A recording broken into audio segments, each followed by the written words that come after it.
probably your first look into the new and improved TeacsBank Classroom.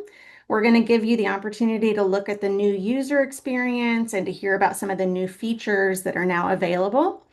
Many of the changes that you're going to see today are in response to user feedback, things that we learned that would enhance the teacher experience and the student experience. So we hope you're going to love what you see. And for those of you that have been with us, you know that we have been promising some things are coming, some things are coming. So a lot of those things are finally here. I want to go ahead and introduce my team. Justin is on the Zoom with us today. He is our technical consultant, and Cian is on the call today. She is also a TeacsBank consultant, and I am Allison Smithwick. So Justin and I are your primary TeacsBank classroom contacts, but our whole team really can support.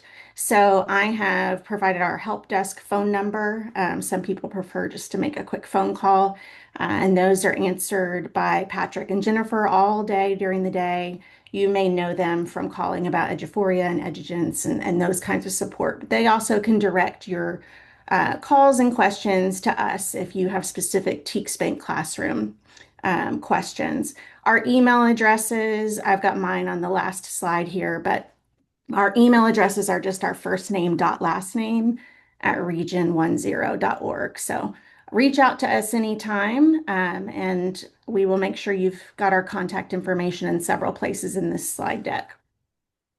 So speaking of the slide deck, I have the bit.ly there on the lower left-hand corner.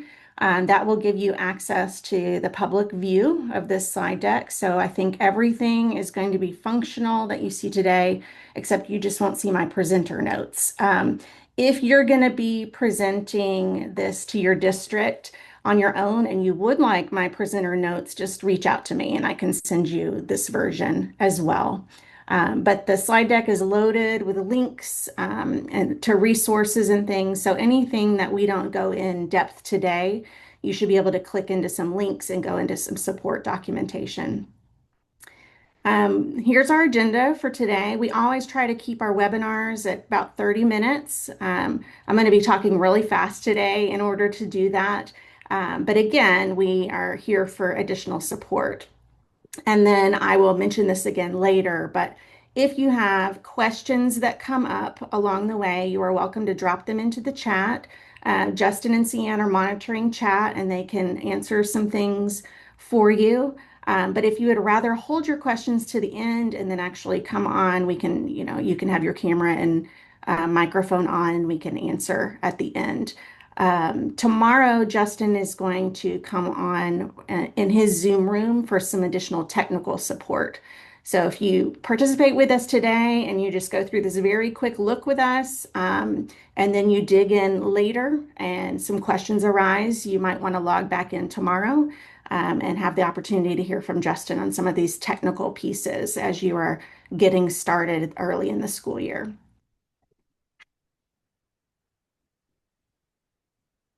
All right.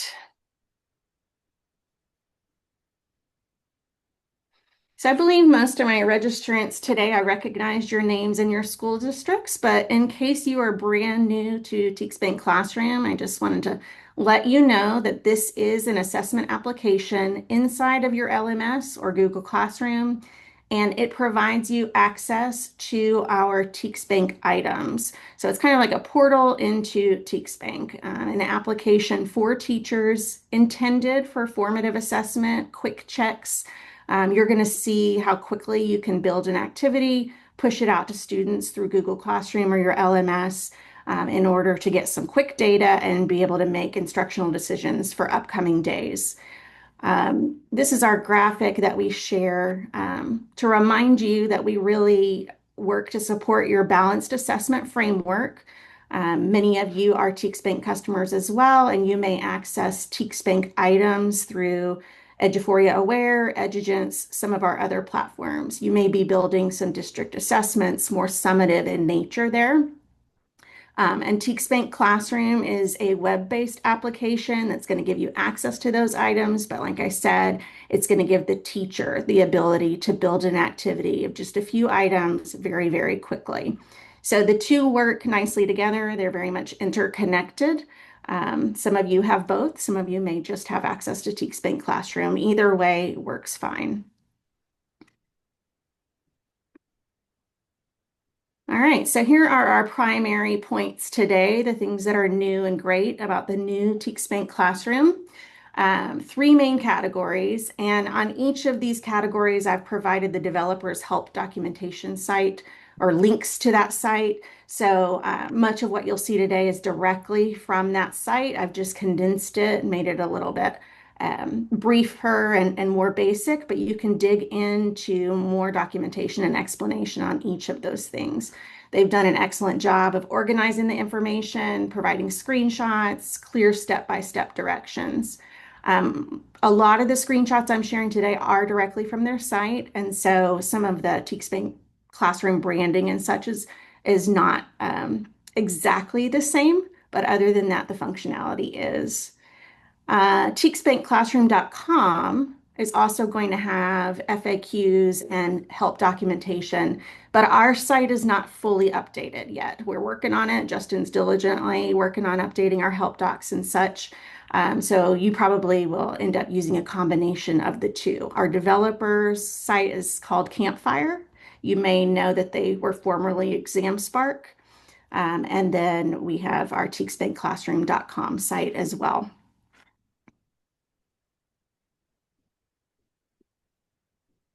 All right. So this is what you're going to see now when you first log in to TeachSpank Classroom. It's a new dashboard layout. I'm going to go, I hope it's not too tiny on your screen, but I'm going to go around the numbered red boxes there. The number one box is your home button, the TeachSpank Classroom logo. At any time in this application, you click there, it's going to bring you back to this home page or dashboard. And so you don't have to use your back button and get lost in your clicks and things. So that's important to know that that is your home button in the top left corner. And box number 2, top right, is similar to what you've seen before in the past, but it's got some additional choices here. So this is your navigation and settings. Across from left to right, we have the feedback button. This is your opportunity to share feedback directly with our team, comes straight to us. And so there's a form that'll pop up. It'll ask you some questions about the kind of feedback you want to share. We have a link to our help docs, which I believe, Justin, correct me if I'm wrong, I think this question mark button is going to teachspankclassroom.com, and then we also have an additional redirect to the Campfire developer help doc page. So you can get your support that way. Workspace settings is going to be how you access settings for your district, campus, organization. We're going to talk a little bit more about user roles. We've got some enhanced capabilities with user roles in this new application, and so that button will be important. Your profile settings are where you see your name. You can manage your own user account, your profile info, your password. And then we have the content library, which is also new. So we'll get into what that looks like. But if you click on the library button, you'll be able to open My Library and the Shared Library to browse assessments and resources. All right, I'm moving down to box number 3. This is where you're going to see classroom access. So again, this is a new piece. You're going to see a list of your classrooms that you actively manage or participate in. You can view every classroom that you've been a part of, including archived ones. So that's a little bit more technical than we're going to get into today, but we are going to talk a little bit about how you can roster classrooms, integrate with Google Classroom and such, so that it will save you some steps and you'll be able to see student data quick and easy. You would click that plus add new classroom button directly from that dashboard, and it will walk you through some steps. And in box number 4, towards the lower part of the dashboard, is your assignments list. So this is a scrollable list of your assignments. You can use the search bar to quickly locate specific assignments. You can use that green plus assignment button to quickly launch to the builder.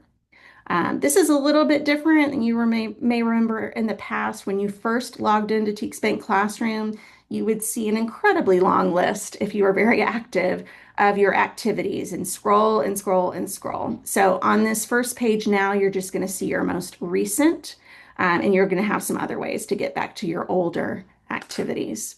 So this dashboard is a little bit more condensed than it used to be, gives you some access to some additional features. And I linked there on the yellow box. If it's underlined, it's linked. Again, it's more information about everything that you'll see when you first log in. All right, so going into each piece now, what is a classroom? A classroom in TeachSpank Classroom is a structured space where you group your students for instruction and assessment. It's going to allow you to manage rosters, assign units activities, track student performance across standards and assessments. So as I mentioned, you will be able to create these classrooms by syncing with your LMS or Google Classroom. You can also create some manually. So in the case of a district or an organization that is not using an LMS, you can go in and manually roster. I also can think of the example kindergarten and first grade teachers. Sometimes they're in a district where older grades are using Google Classroom, but kinder and first may not be. And so we have added this manual rostering option. So you can get in and play with that and see what that looks like. And again, that's going to be a technical piece that we can provide more support in the future.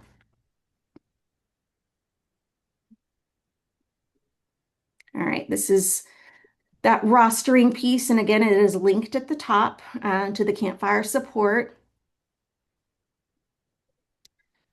Each roster lists student names, unique access codes. You're able to enable assessment assignments, performance tracking, and so on. So by adding these rosters in, it gives you a lot more functionality. All right.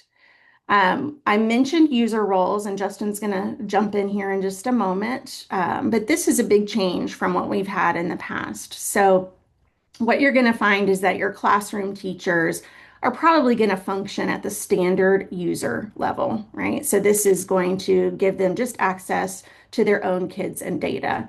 But we've added additional pieces, content manager and administrator. And so this is going to allow other members of the organization some slightly different levels of access. And Justin, do you want to jump in here? And I can go to the next slide if you're ready. Yeah, just kind of what you're saying. Every user is going to start off as a standard user. The content manager would be an upgrade, and that allows you to write tests to the district or shared library and go into teachers' classrooms to see how students are doing. And then the administrator has all those roles, but adds the ability to set the roles. And so with this, we heard feedback, and administrators were always asking for a way to see into classrooms. And this piece allows us to take something to PLC and be able to share and discuss with a group of teachers instead of everyone having only their page to see and sharing a computer going around the table there. So Okay.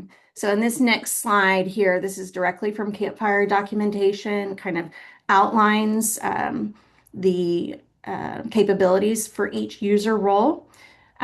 We're going to talk about supporting you. Likely, if you're on this webinar today, you may be the TeachSpank Classroom administrator for your organization. And so we will get you enabled as the administrator, and then you will be able to assign roles of each user within your organization. Um, Even more distilled, I broke it down. This is a way to remember the standard user only has access to their own classroom data. A content manager is going to have access to multiple classrooms and can publish activities to a shared library. So I mentioned library way back in the beginning, and I'm also going to show it again here in a few slides. Content manager might be an instructional coach or grade level chair, department chair, whoever you decide you want to vet activities and share them to your organization's shared library. So that's pretty powerful. If you've got coaches or coordinators who are building common formative assessments and want to share that with all teachers, they could publish to the shared library, let them know to find it there. Um, and then the administrator again has all of those capabilities, but if you are the administrator, you'll be the one that can go in and toggle and assign those roles. So we will ask that you let us know, we're going to remind you and remind you and remind you, but ask that you let us know who do you want in your organization to be the TeakSpank classroom administrator. And again, what that means is that you are the one that is able to define those roles. Um, and then we can provide additional guidance on who we might recommend or how you may go in and assign those roles.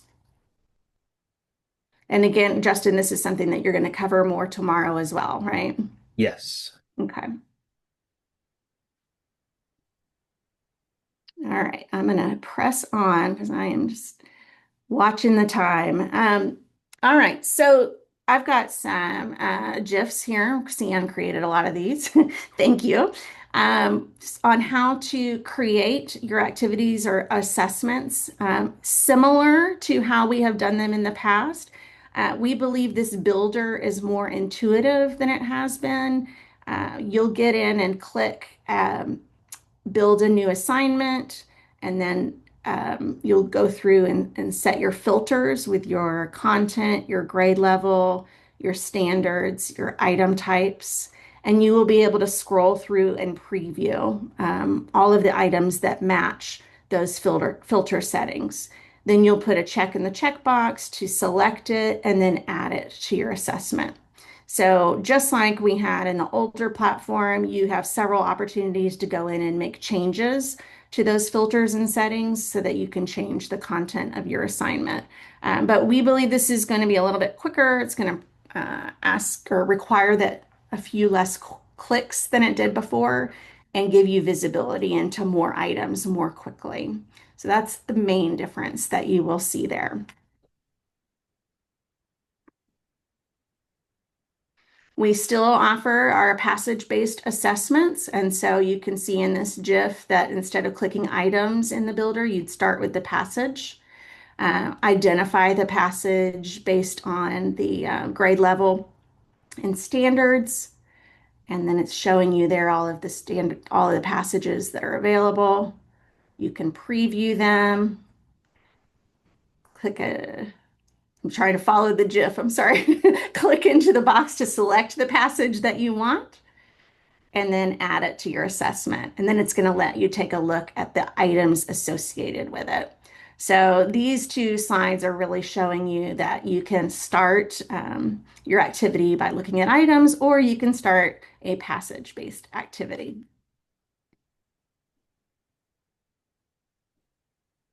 All right. So we've got some additional cool new features here. We're very excited about this one. Where my purple arrow points is to the three dots or the action menu, I believe I was told it was called, that will allow you to customize an item. So if you have identified an item that you want to put on an activity, but there's something about it that you would like to tweak, sometimes, it's as simple as changing the names of the people in the word problem or the item. You may want to change numbers. There's a number of things that you may want to customize. So you now have the ability to do that by clicking on those three dots beside an item. You'll get this drop-down menu to swap it out, to customize it, or to delete it. And the customize will bring up an editing box that allows you to make changes.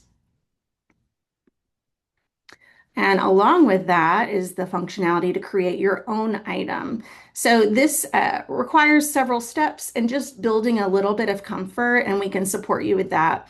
But essentially, by clicking that green button at the bottom that says item, you are enabling an editing screen to come up, excuse me, where you can start building your own item. We've got a number of item types to choose from.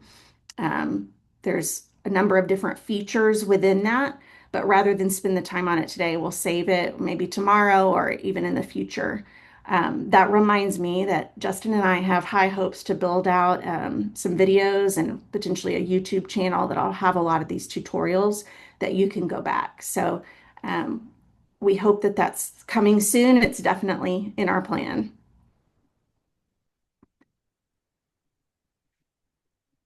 All right, so there's that editor screen that I just mentioned. It's very tiny on here, but it's going to open up a new modal and allow you to build your own questions.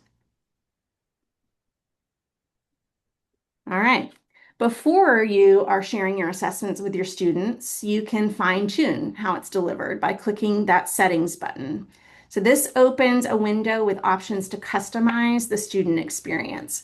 Very tiny on this screen, but I will give you the overview. You have the ability to shuffle the question order. So this randomizes the order of the questions for each student. Shuffle answer choices, enable read aloud, which we're really excited about. That's going to activate audio support for students on question prompts. Okay. Uh, Reveal score on completion. So this would display the student's total score immediately after submitting the assessment. Reveal correct answers on completion. This is going to show students which questions they got right or wrong.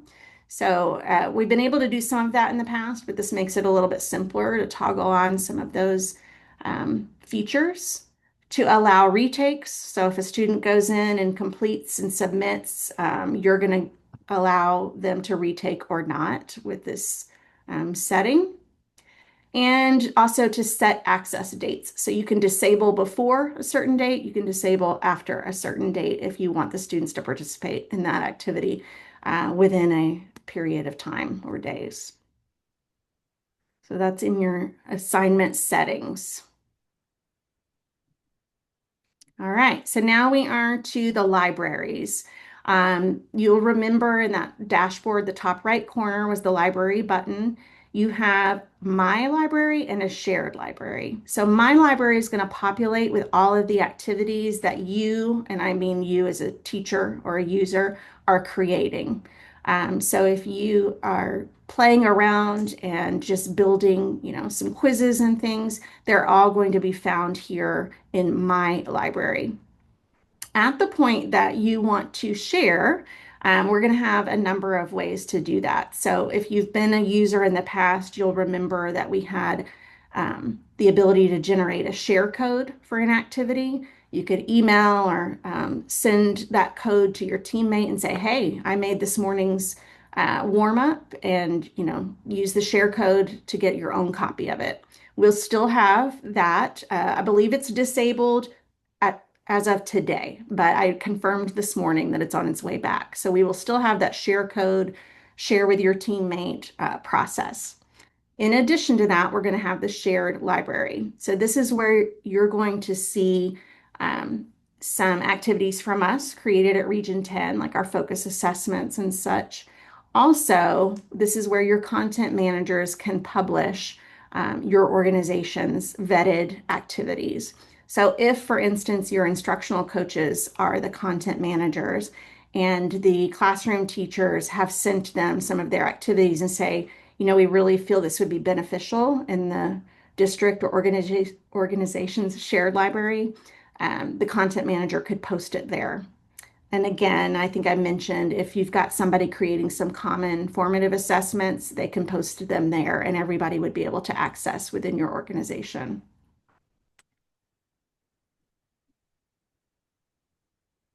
I mentioned focus assessments, and so these are short passages with items meant to formatively assess a single standard in language arts. So if you've been with us a while, you've probably heard of these, but they usually are one ELAR passage with 4, 5, 6 questions on a single standard. So that may save your ELAR teachers a little bit of time in building if they just want to assess a single standard. Also, if you've taught in that area, you know that this can be challenging to build an assessment. And so knowing about those focus assessments in the shared library could be very beneficial. Have I missed anything, Justin, on libraries that you can think of? Just typing a note now in the comments. The question was, is the shared library by district or by campus? It is by district. And so we recommend if you're going to be publishing to the shared library that you come up with a naming convention so that you can identify like which school and things like that, grade level, subject, all of those pieces should be in the title. That's right. Yeah. And we would love to hear and learn from you as well. We can get on a call with you informally and talk through some of this on a Zoom. Give us a call. We can think through it with you. Or if you come across something that, is working really well and you'd like to recommend it to us as a best practice to recommend to others, we're certainly open to that. So the user roles are new to all of us. We think it's got a lot of potential. But as far as implementation, we'd love to hear what's working and what's not working for you. All right, so I've got less than 5 minutes, so I'm going to go very quickly. In this slide deck, we've got the GIFs and also links to how to assign to a class in a Google Classroom, assign to a class in your LMS, such as Canvas, Schoology, and then even with our manual rostering, we've got some options here. So you can see in the red box is a link that you could share out with students. They would be able to access an activity. This is, again, I think of something like a classroom that's not using Google Classroom, but we want to push out an activity or share with kids.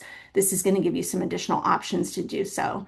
There are some things that you need to know, again, about that manual rostering and giving kids an ID number within TeachSpank Classroom, but it's very doable. So if that interests you and you'd like some support with sharing with kids that way, let us know.